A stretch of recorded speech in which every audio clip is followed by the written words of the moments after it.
Hi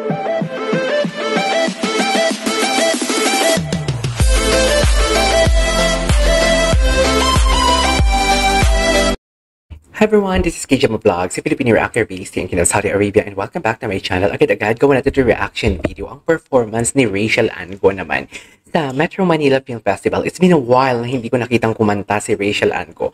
But wait a minute, can you comment down below kung saan na ba base si Rachel Ango? Kasi parang hindi na talaga siya dito, no? Yung career niya dito sa Pilipinas, wala na talaga, no? Something like hindi na siya nag-guest, hindi na siya nagpapa-interview, wala na siyang mga, something like wala na siyang mga variety shows like, for example, ASAP man lang, or sa GMA na All Out Sunday. So basically, parang na-miss ko talaga siya, and na-amaze ako kahapon na andun siya sa Metro Manila Film Festival. So I am really, really excited na makita siya ulit at pakinggan ang kanyang performance, and at the same time, tingnan natin kung may mga pinagbago ba sa kanya or what not. So without further ado, let's start this reaction video. Rachel Ango, everyone. Ano kakantahin niya? Nang niningning, ganon? Ganon ba yun? Ay, wait lang. If I'm not mistaken, this is the first time nagagawa ako ng reaction video kay Rachel Ango sa channel ko na mag-isa lang siya. Kasi indeed, gumawa din ako ng mga reaction video before. Kasama ba siya sa Ladiba? Wait, Ladiba, Jonah? Oo, no, kasama siya sa Ladiba, right? Gumagawa ako before ng reaction video, pero kasi Ladiba yon, so tatlo sila. Pero yung Rachel Ango itself, siya lang talaga for today's video. So nag-iisa lang talaga siya ngayon. Ay, ang ganda ng kanyang, ang ganda ng kanyang kanta. Oops, feedback. Ano nangyari sa Metro Manila kahapon? Ay, grabe yung vibrato niya.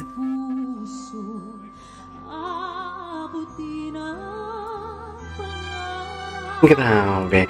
Alam mo, the way talaga siya kumanta, very talaga, no? Very, very majestic pa din talaga siya. Like, napaka-soothing pa din yung voice niya. Tsaka, kakaiba. Yung texture ng boses niya, walang-wala akong marinig na parehas sa mga singers ngayon. Ganon. Anyways.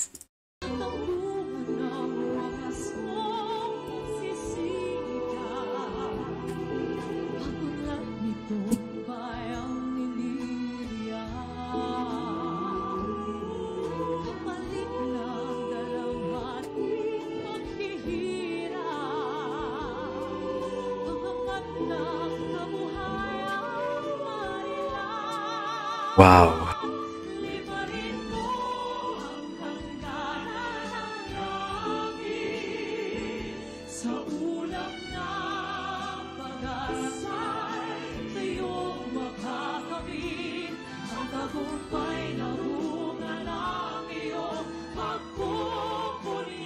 Ganda ng boses niya.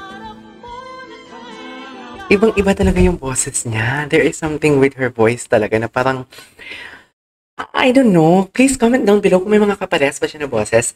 Actually, yung the way sila mag-deliver ng kanta ni Zephanie, parehas na parehas eh. Hindi naman parehas na parehas. Parang, oo, almost the same. Pero, sa boses lang talaga nagkaiba. Maganda ang boses ni Zephanie. Don't get me wrong. Maganda ang boses ni Rachel Ango. Pero wala talaga akong marinig. Yung tipong kalmado lang na kanta. Pero, ay, shucks, parang, ay, Ladiba, Acel. Ay, wala siya sa Ladiba. Iba ang Ladiba.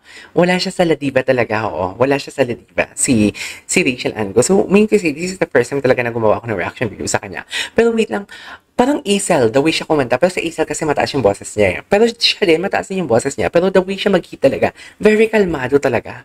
Di tipong pang teatro talaga yung boses niya, no? In fairness. Ito.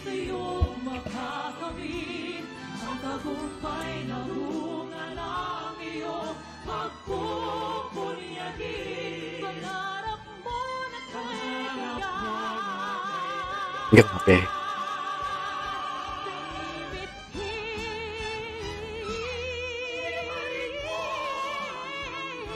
Wow. Wow.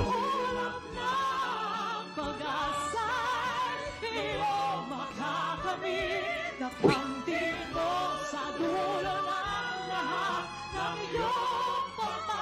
hindi siya tumatanda, no? Siya ni Christian, di ba?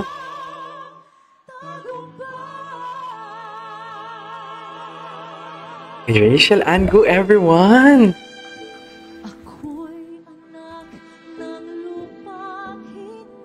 Ang ganda ng mga kanta niya. Very Filipino.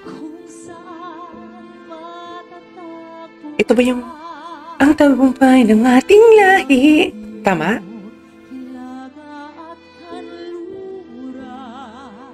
Grabe yung grabe yung boses.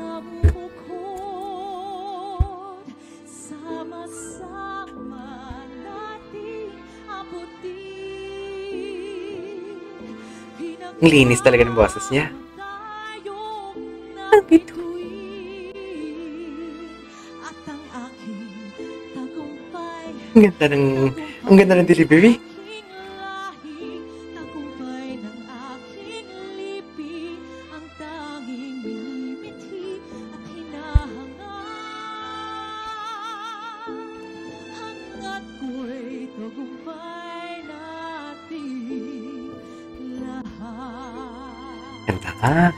Ganda.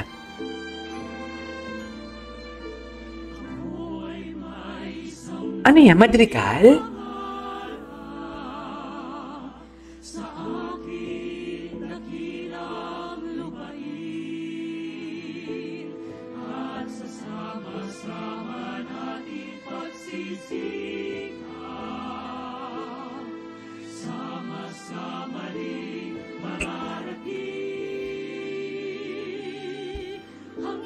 Ibang galaw, isang patutunguhan, dito'y isang araw, isang kapuluan, sama-sama natin abutin, pinagkamatan Tayong na-between ng ating tagumpay. tagumpay ng aking lahi, tagumpay ng aking lipi, ang tanging ngiti at hinahangad. Wow. Ako'y tagumpay na Pagbalir. hangad ko'y tagumpay natin lahat. Nice. I love it. Wow. Etong siya, no? Magaling. Ladies and gentlemen, ang gwapo ng dancer. Sino siya? Ang gwapo ng dancer, ha? Anyways, there you go guys. That is our for today's video, which is Rachel Ann Go, her performance or the opening prod, should I say, in Metro Manila Film Festival, which was last night. Ang galing niya talaga, walang kupas pa din. Pero parang ang execution niya ngayon, parang hindi na katulad dati. Right? Yung tipong dati kasi talaga, ang atake niya talaga is pro na singer. Ngayon, yung atake niya talaga is very, very theatro na. Or maybe because dahil sa pagkanta niya, or ang kinakanta niya, kaya hindi naman kailangan talagang ibirit yun, di ba? Ng mga Through the Fire, mga ganun na mga kanta. Anyways, yeah, that is our for today's video. This is KJO Vlogs and see you on my next vlog. Bye!